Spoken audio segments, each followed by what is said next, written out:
My name is Dr. Janet Beagle. I'm the Senior Director of Graduate Programs here in the Purdue University College of Engineering.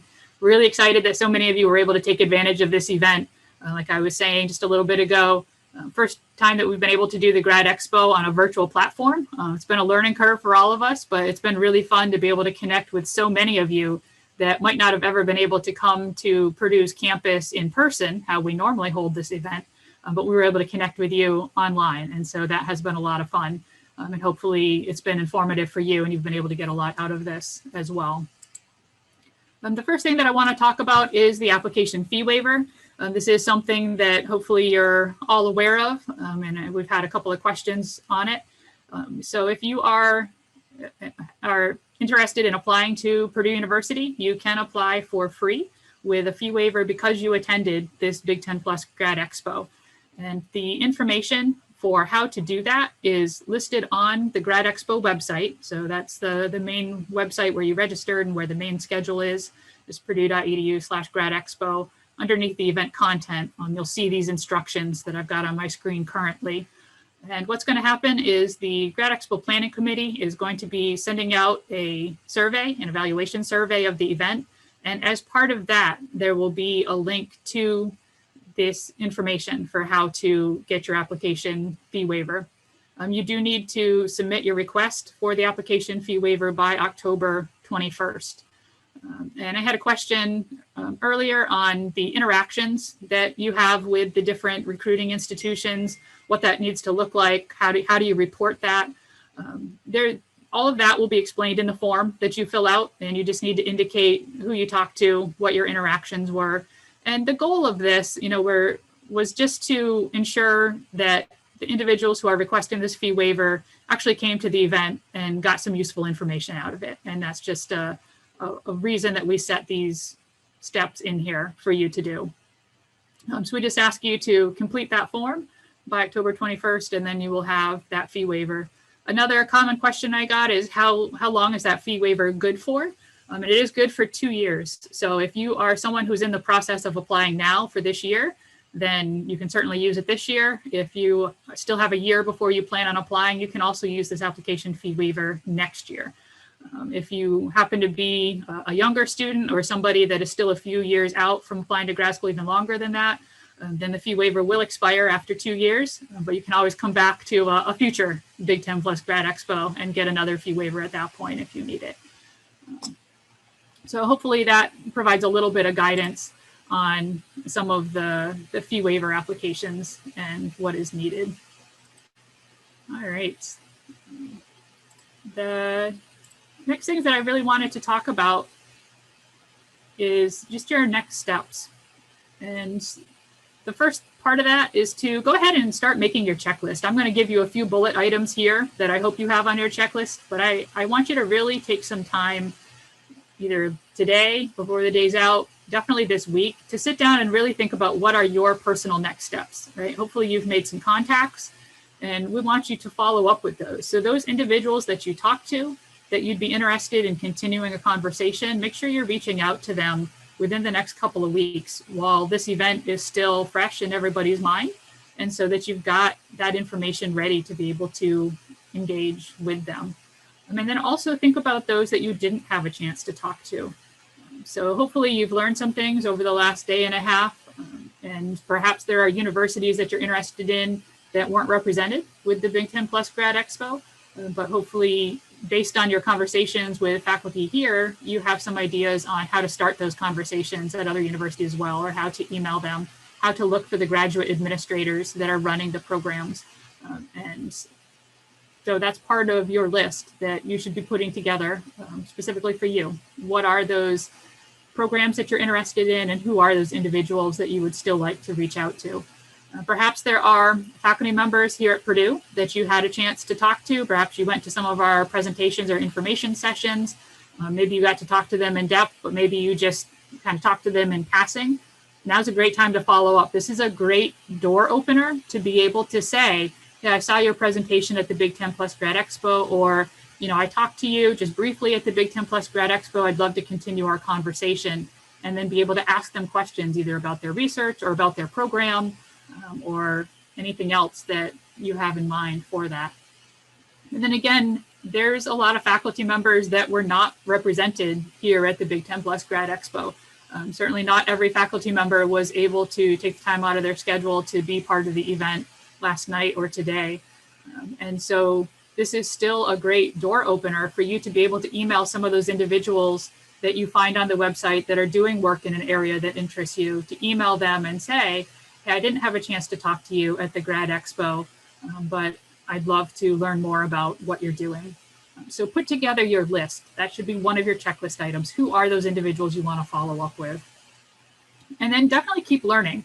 So that includes things like looking at the websites. Again, those programs that you maybe learned a little bit about today or last night that you will need to learn a little bit more, find out more about their research.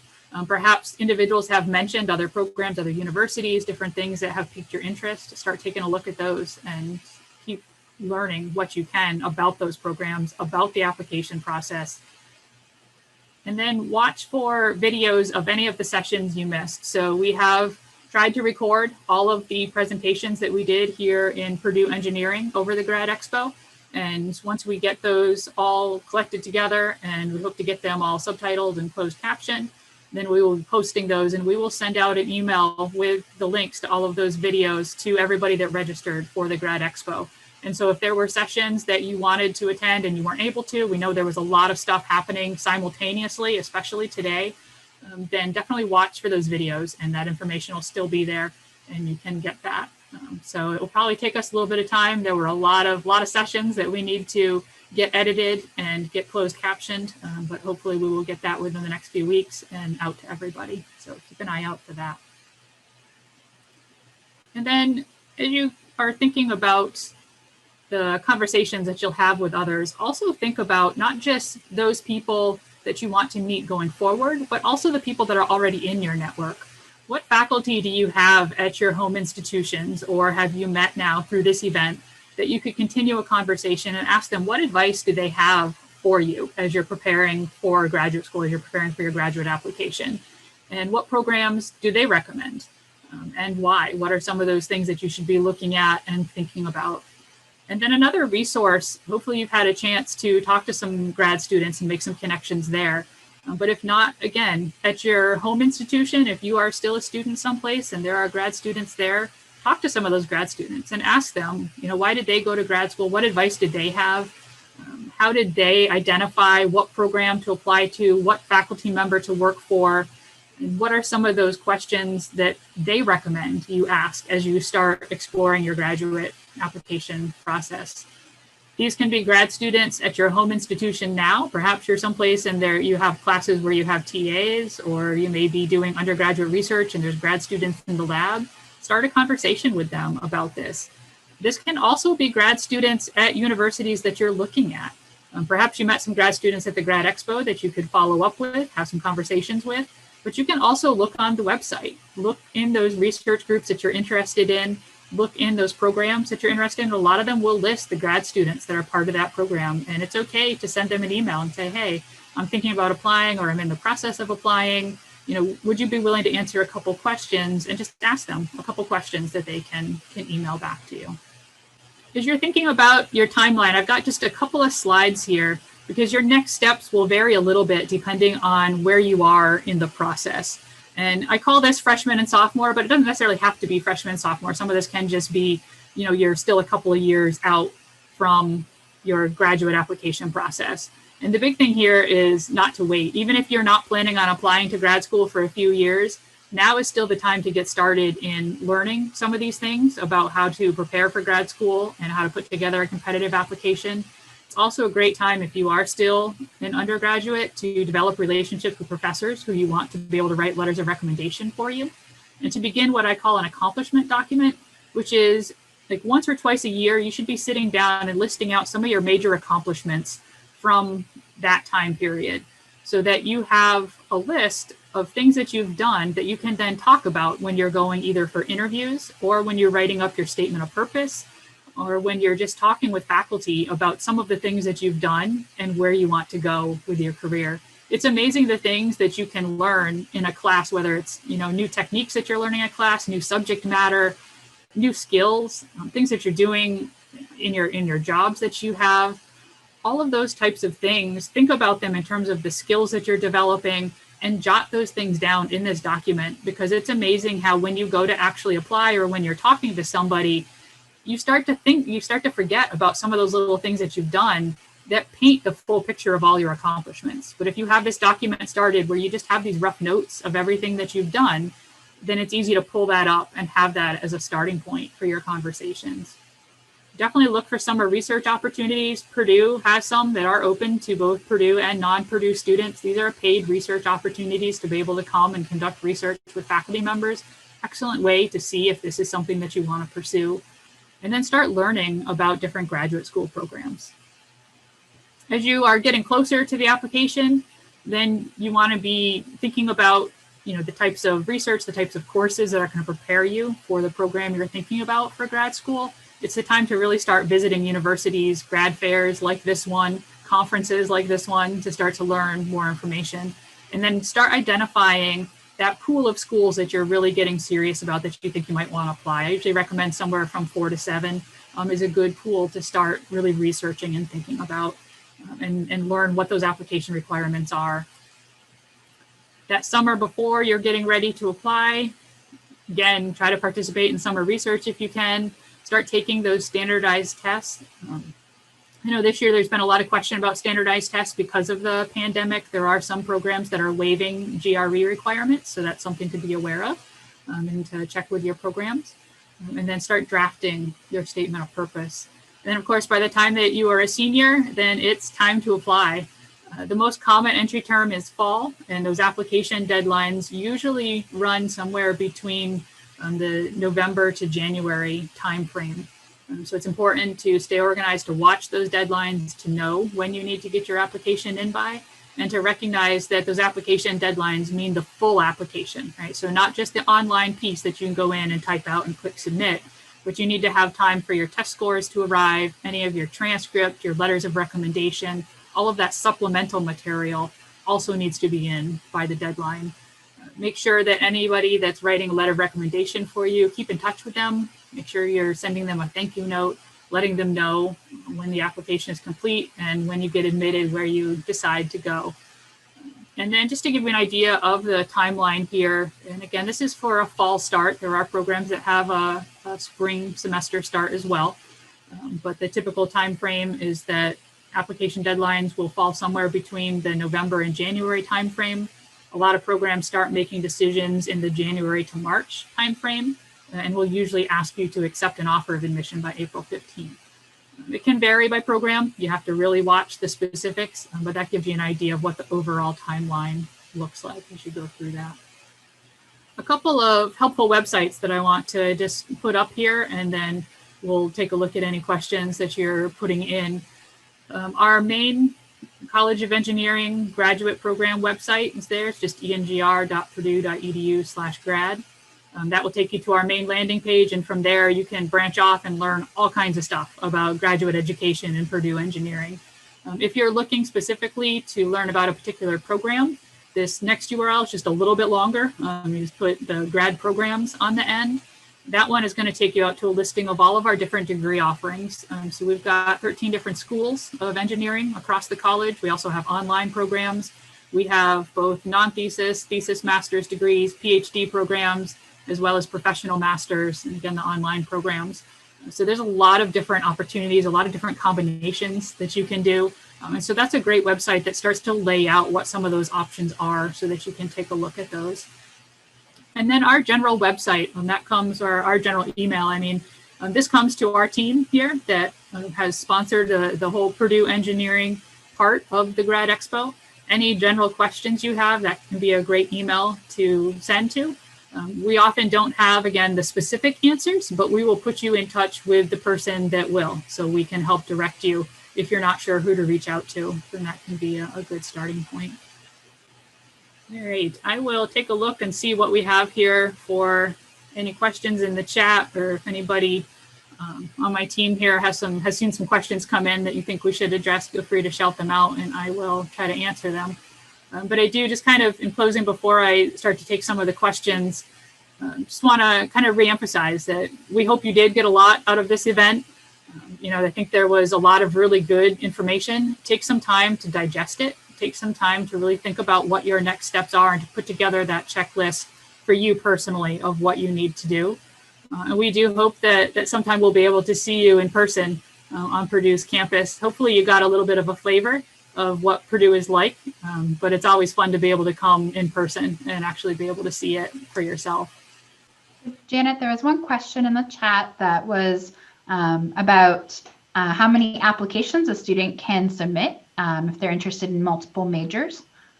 So if you could just field that one, that would be great. Yeah, great question. And so currently this is actually a change that Purdue made this year, but on the Purdue application now, on a single application, you can apply to 3 programs. And so on your application, you can indicate a first choice, second choice, and third choice program. And then that application will go to all 3 of those programs if you list 3 of them. They can all review them simultaneously, and they could all decide to admit you simultaneously. And then it would be up to you to determine which one you want to accept. You can only accept one offer, but you can apply to up to 3 programs on an application. If there are more than 3 programs that you want to apply to, you can certainly do that. You would just have to submit separate applications and pay the additional application fee. So the Grad Expo fee waiver that you get is going to be good for 1 application. If you decide to apply more times than that, then you would need to pay the application fee for those additional applications. One thing that I should mention, it's a nice opportunity to be able to apply to more than 1 program, but make sure that you're only choosing, kind of those first, second, and third program choices if it's something that you are truly interested in. One of the things that's challenging at the graduate level especially is they are often looking for a good fit between your background and what the program offers. And this is especially true at the PhD level. So that's kind of the primary audience I'm speaking to right here, a little bit at the master's thesis level as well. But at those levels, they're really looking for a strong fit between the applicant and the research lab that you would be kind of hired into. And so at that point, it can sometimes be a challenge to apply to more than 1 program using the same application, right? Because in the application, you want to show how well you fit into that program. And so you need to be able to mention faculty members that you'd like to work with. And that can get hard if you're trying to apply to 2 or 3 programs in a single application.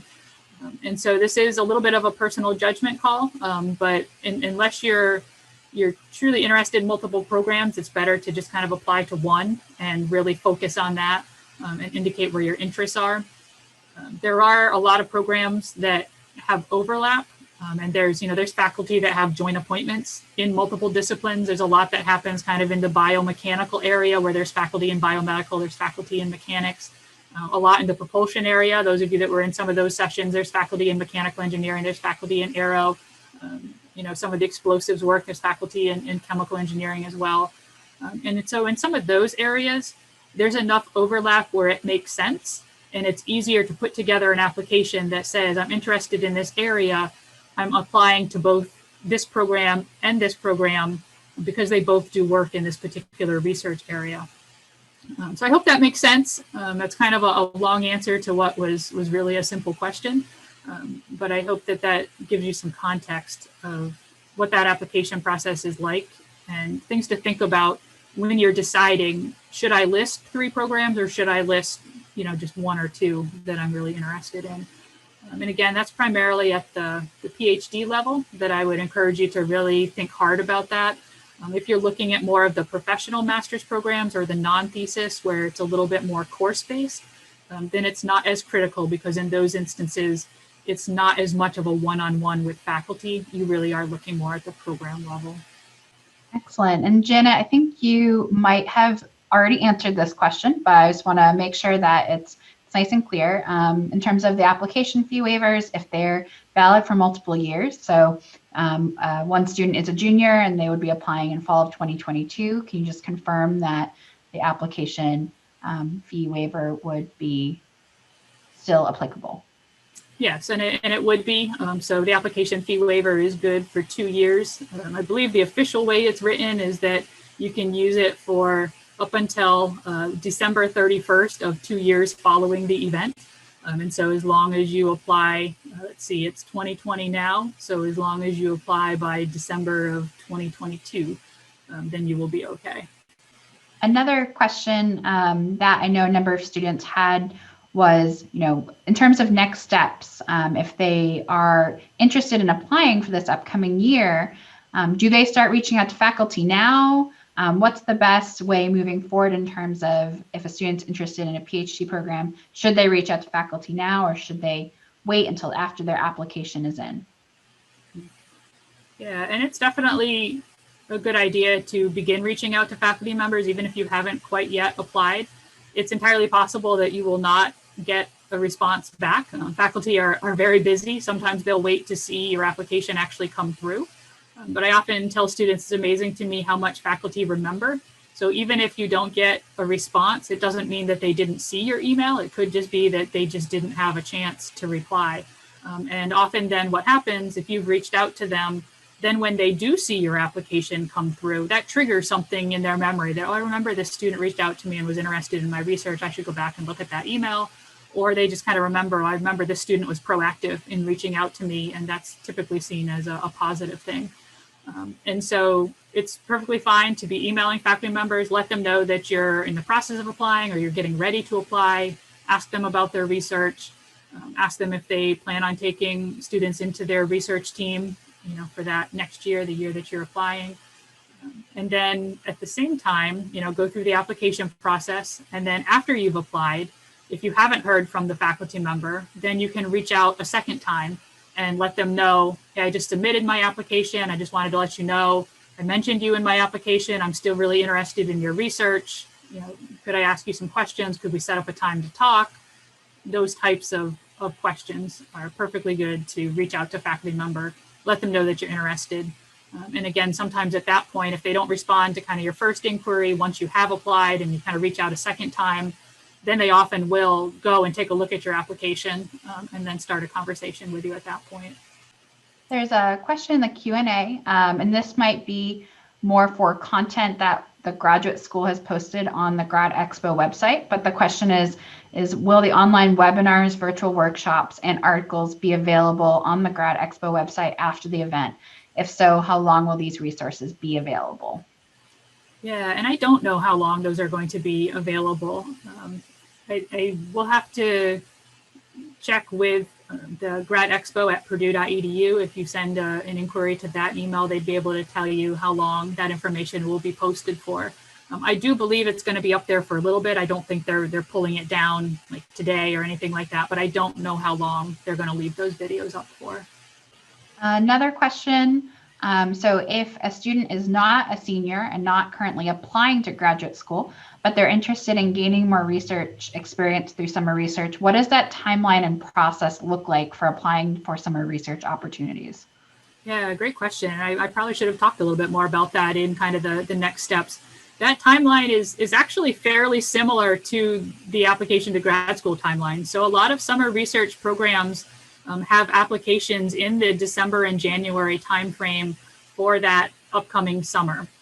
And so for the SURF program, I can speak to that one the most because that's the one that's here at Purdue. But if you go to purdue.edu/SURF, or if you just Google Purdue SURF, SURF, then that program will pull up. You'll be able to see what the actual application deadline is and what the process is.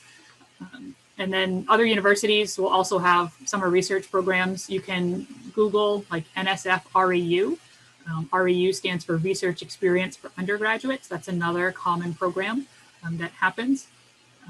But typically those programs are going to have application deadlines in the, like I said, the December, January timeframe, maybe into February.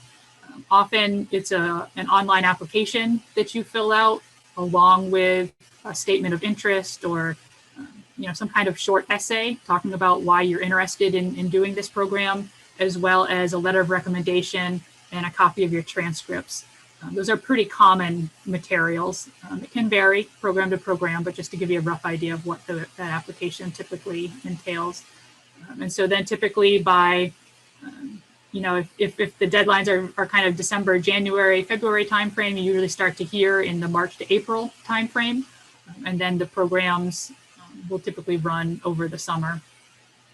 So that is something to definitely be looking at now, because those deadlines will come up pretty quick. It's hard to believe that it's October already. And I mean, the semesters and the quarters, if you're on a quarterly system, they just fly. So it's good to be thinking about that and getting that information together. Okay, and I think that those were all the questions. So unless anyone has any others, feel free to put them into the Q&A or into the chat. And yes, thank you. All right, very good. So again, we really appreciate you all coming, and we appreciate you coming to learn a little bit about Purdue. Certainly continue to reach out to those that you met, and reach out to us if there's anything that we might be able to help you with. And have a great, wherever you are in the world, great morning, great evening, great night. And we hope to see you in person sometime real soon. So thanks a lot for coming, and really enjoy the rest of your week.